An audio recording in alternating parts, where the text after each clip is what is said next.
All right, guys, update 5.3. All signs are indicating it's dropping next week in Marvel Strike Force. We're going to take a look at the in-game mail. We're going to take a look at blog posts. We're going to take a look at everything that we know so far about update 5.3 to preview it for you guys. Plus, we're going to include some rumors, some leaks, and where appropriate, some data mines as well to help you get prepared and to get your predictions, guys. So if you're ready for all that, find that like button and let's go smash it. ValleyFlyin.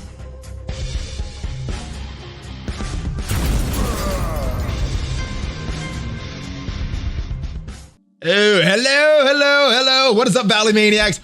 I am ValleyFlyin. Welcome back to the ValleyFlyin channel, and we are getting a big update 5.3 next week in Marvel Strike Force. So at least all signs are pointing to next week. We'll give some predictions there, and leave your predictions for some of the stuff we're going to talk about in this video down in the comments. Get your date locked in so you say, hey, I predicted that way back when. Now, if this is your first time here, guys, hit that subscribe button. Join the Valley Club, guys. And if you enjoyed this video, hit that like button and make sure you hit that notification bell so you get notified as soon as a new video goes up. But without further ado, let's go into the game and see the messaging that we got earlier this week. So this was from 4/20/2021, and that was a Tuesday. So normally with these update notices in game, we get the update the following week. So prediction for the update is going to be next week, Tuesday, the 27th, based on this in-game mail. Now, sometimes things change. As you may have noticed yesterday in the interview yesterday with Jason Bender, very fragile framework with Marvel Strike Force. So I crossed my fingers that nothing breaks in this time, but yeah, let me know your prediction as far as bugs with this update, guys. Over or under 5? Let me know your predictions, but we did get some information about some things coming to the game that is confirmed. 3 new playable characters, and we got indication earlier this month that there is a new playable character coming to Marvel Strike Force, and it is, this guy, the Wall. The Wall coming to Marvel Strike Force, part of a Wars defense meta team.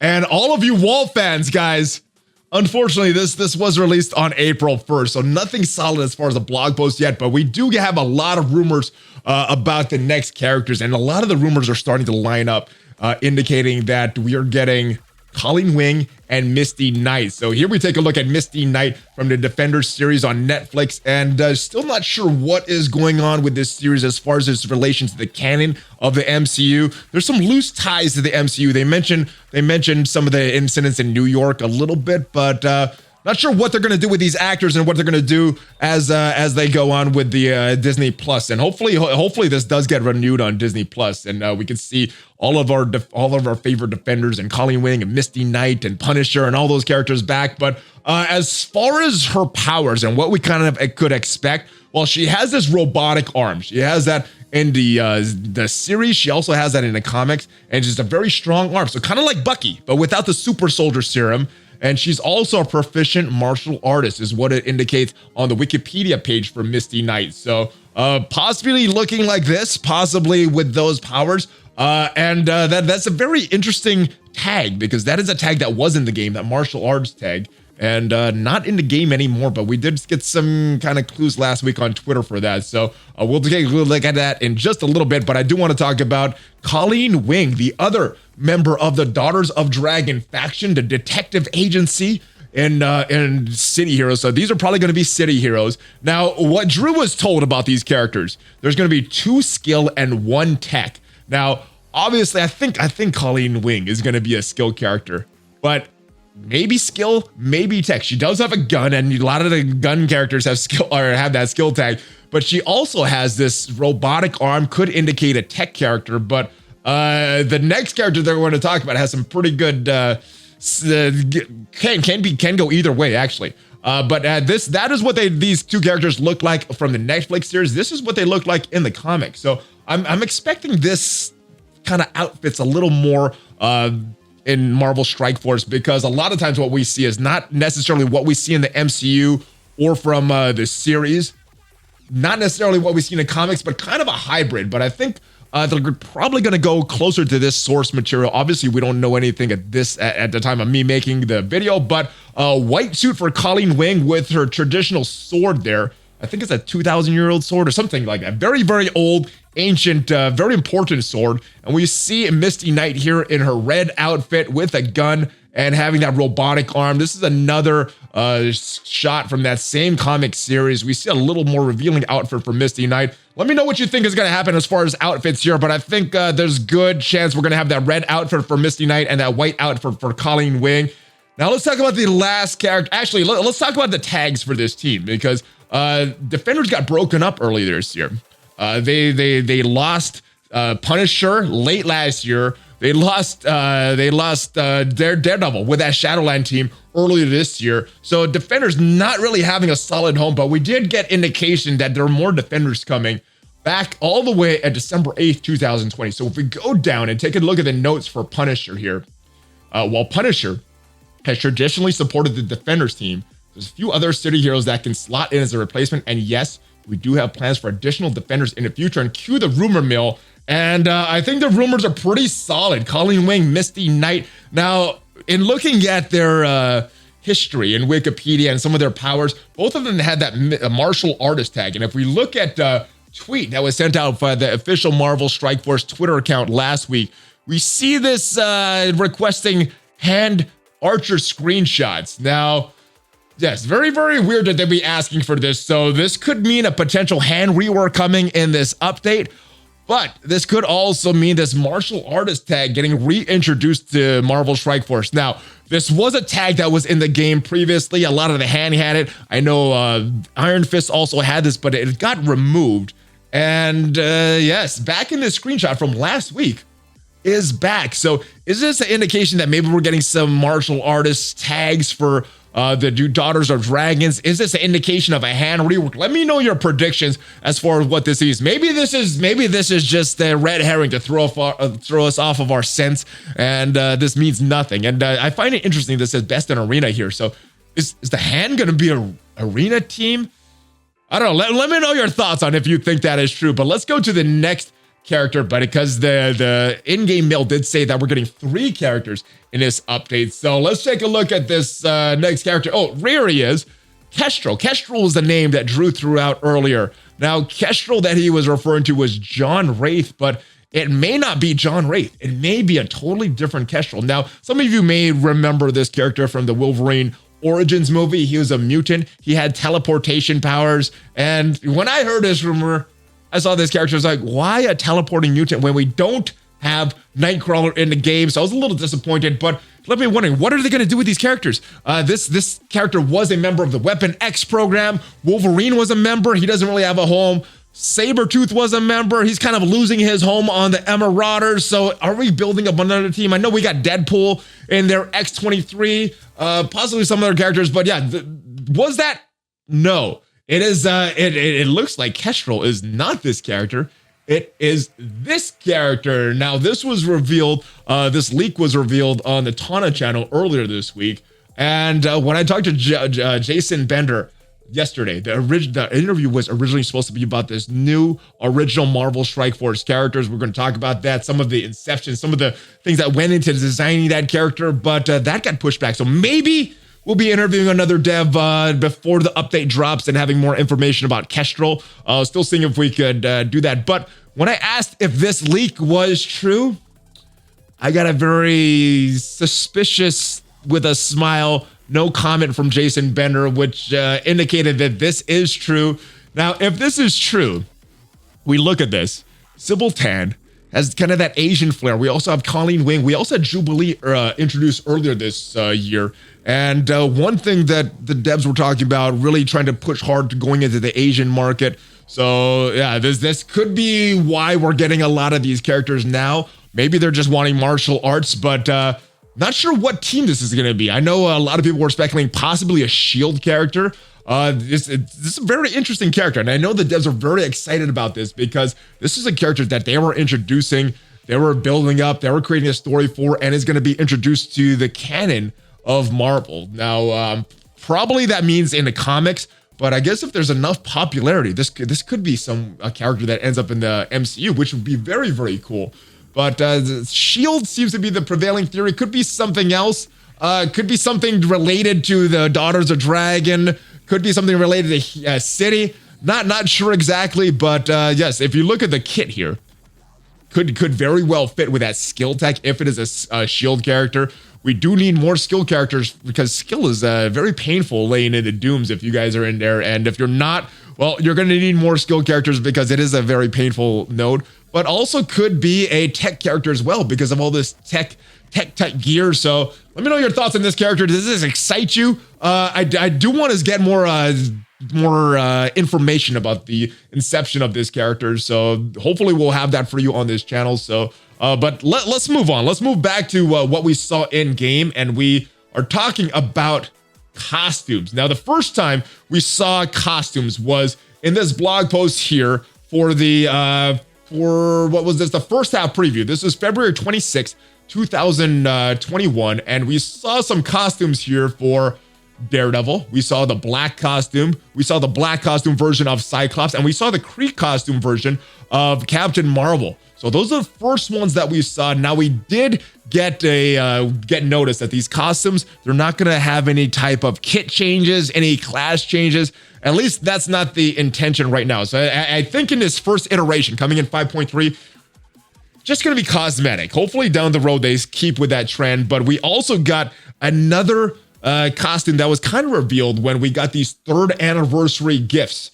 And there we see Nick Fury with some gold shoulder pads. We see some gold trimmer on his outfit, some suspenders, and just some other leaks indicated this is probably going to be a character that is coming 5.3 skin for Nick Fury. And if Kestrel is the character, if Kestrel is a shield character, this would kind of make sense going along with that. But let me know your predictions as far as skins. How many skins do you think is going to be released in 5.3? How many do you want to see? And what is going to be the release method for these skins? I think that's a big question mark about these skins right now. I think a lot of people are fearful. How are these going to be released? Are these going to be paid only? Or are you going to have to purchase these with cores? Are they going to be released in some game mode? Potentially real-time arena? I mean, it's losing a little bit of value now that we know these characters are going to become farmable very soon after their inclusion in that battle pass, that real-time arena tied battle pass. And it's also losing a little value because I know there's more and more people getting through Dark Dimension 4, and one of the big appeals with that battle pass was all that Gear 15 unique pieces. So maybe the way they infuse that battle pass again is with these skins.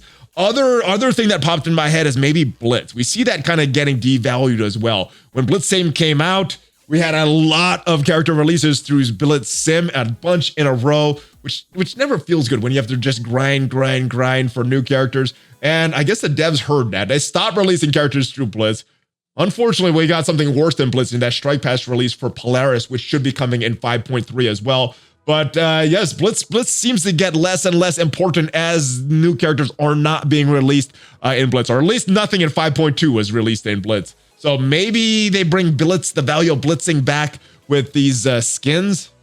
I don't know. Let me know your thoughts. Is there other game modes, or is there other methods of release for these skins that is popping into your head? Let me know your thoughts on that. And let's move on back to the blog post and talk about what else we know about this event, Red Stars for Ultron. Now, this was also previewed in the early 2021 blog post. Let's go take a look at the wording for that.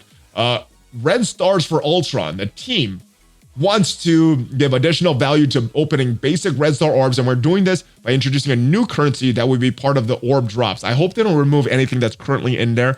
Hopefully this also comes along with a Red Star rework. I know, talking to Jason Bender yesterday, and guys, if you haven't checked out that interview, and it was long, but it's very, very valuable to see kind of their thought process, what goes into the development, and why they're having so much trouble with bugs. So check out that video. But yes, it's indicated that the team wants to make Red Stars more accessible, make these promotion credits more accessible. I know it was just the silvers. I wish it was the golds, and I hope they continue to reevaluate the Red Star economy. But is this Red Star rework is also coming in this next update? I hope it is, and I hope it's not just something that looks good on paper. I hope it's something that is actually beneficial for the entire community. This new currency will be redeemable, to purchase Red Stars for characters like Ultron, who previously didn't have any access to them, and additional Red Stars for Ultimus. So I like the Red Stars for Ultron, already a very, very strong character in the game. It's just kind of testament to how strong of a character he was all the way back in Dark Dimension 2, that he's still relevant even with no red stars. This is going to start to bring him way back into relevance. So if you are thinking about whether to build Ultron or not, I think you should. All right, who previously didn't have access to them, the new currency will give players some more additional adjacency into red stars for specific characters in the future. What are you thinking that is going to indicate? Hopefully that's just straight up more promotion credits, silver and gold variety. Please note that the new currency is intended to be something accrued and redeemed over a period of time. So it looks like it's going to be very, very grindy. I don't know if that's necessarily a bad thing, but I think they're setting the stage here by letting us know this is not something that's going to be, you're not going to get a lot of this currency right away. So hopefully it's not too grindy, but like Jason said in an interview yesterday, they make a lot of misses and they want feedback from the community when they miss on something. So we'll see what these red stars will mean, if these are also bringing some change to the red stars, and hopefully they're very, very good. All right, next thing. There's a new event campaign coming to Marvel Strike Force as well. And this is probably just a release for one of the characters. Let me know your prediction as far as that. Who do you want the most shards for? Because these event campaigns have been a very player-friendly release. Would you like to see Colleen Wing, Misty Knight, or would you like to see the brand new character Kestrel? I'm very, very curious to see what plans they have with this character. All right, but that is it as far as the in-game mail. But there's some other things that we don't know, or that we should be expecting in this update. The first is Strike Pass. We talked about Polaris being that Strike Pass character. Still got a little bit of time in Strike Pass, so Polaris will be released soon, sometime in update 5.3. And because this is our first Strike Pass, we're tied to the daily objectives. Not clear if it's going to start right after the next one ends. There have been some real-time arena and those battle passes that they've started right after the previous one ends. There's also been some that there's been a little bit of time in between the seasons. So not clear what's going to happen to that. Real-time arena. There's been changes every single season. We're having the next season coming up in this update. So what changes are you expecting to see to real-time arena? I hope they're good. I mean, like I've said in the past, all of them have looked good on paper, but in some actual gameplay, they've some of them have missed the mark. But let's take a look at this blog post all the way from March 5th. So this was a while ago, and this is kind of a response to the early 2021 blog post when there was a lot of negativity going on in the game. So trying to find a word for that. All right, so we're talking about the chaos theory. We're having creating a flash event specifically rewards training modules similar to events like Payday and Chaos Theory. So hopefully, and there's not really an indication of where they could fit that. So we have a bunch of limited time events that are popping up on Fridays. Maybe this will be sometime during the week to kind of break that up, because the schedule's already full, especially if the rumors are true that they're making Block Party a monthly event and not a bi-monthly event. Hopefully this is on a different day of the week and they're not removing one of the current flash events that we have. This event will require military skill characters. See below for more information on the team's rework. So that is probably coming in 5.3 as well. And we'll make Yelena character shards more accessible before the first time of the event, which we are targeting around May. So it looks like May 5.3 is happening. So they're targeting May all the way back in March. So it looks like it's happening. So yes, Yelena should become farmable this update as well. And similar to the Chaos Theory, the first time completion rewards will be generous to give some initial release up front. And hopefully they continue with these training modules. Orange gear, this was kind of a weird one because they said they want to increase orange gear, but in the arena orb, they kind of nerfed that. So hopefully they redesign that arena gear. The devs did say that they're open to feedback and they want to make this game good and they listen to feedback. So hopefully that's something that can implement soon. It does look like they take a while to implement things though. All right, skilled military characters. This is another thing that we could probably expect. Talk about their rework. This is where we had the first indication of that. Some players have invested significant resource in the characters with the skill and military traits, provided feedback that the team isn't quite meeting their expectations. Yeah, they're pretty trash right now. While this team can be a challenge, can challenge many other squads at equal level, we've seen that hasn't been winning many battles as we intended. Yeah, so one of the big things that missed with this team is the consistency of that skilled military team, especially for a war offense team. One of the big things that you want from a war offense team is consistency, and this team is not consistent. I mean, once in a while they're really good, but a lot of times they'll just lose to teams that they shouldn't. The combat designers are now taking a second pass at the skilled military team. to make some additional improvements that should increase their effectiveness in combat. I like that they did with that with Shadowlands. They said it was not finalized with some of the stats and everything. They needed to do more testing. I like that they went back. It seems like they are taking more time with things and going back. Hopefully they start to do that on the front end though, and they don't have to keep going back and making changes because they've done the work on the front end. Additionally, we'll be adding a military trait to Black Widows, so that will be good. Especially for the event, if you're not able to get Yelena or Red Guardian or some of these other characters. And she'll be another character you have the option of swapping in. We anticipate these changes going live in 5.3. I think it's pretty solid to say that they probably are going to go live in 5.3 unless there was some crazy delay. And Jason did say that some of the schedules got shifted around because of all the bugs and the community feedback. So hopefully it wasn't this. Hopefully it's some other things, or hopefully they have the bandwidth to do all of these things and still continue to work these bugs. Character balancing is an ongoing, ever-changing endeavor for us, and we appreciate your feedback and striking that proper parity. So yes, that's what we can expect, guys. Let me know what is your favorite or least favorite part of this update, or as far as the preview, and what you're looking forward to the most. Get your predictions down there. My prediction for the actual update date is going to be the 27th of April, next Tuesday, but that could change. So let me know your thoughts on all that and all your predictions, guys. I will see you guys next time. Hopefully you have a great day. Hopefully stop by the live stream in the mornings, every weekday morning on Twitch, guys. ValleyFlyin 76. Give me a Hulk fist bump before you go. Check out some of the sponsors, and I'll see you later. Hulk fist bump, ValleyFlyin out.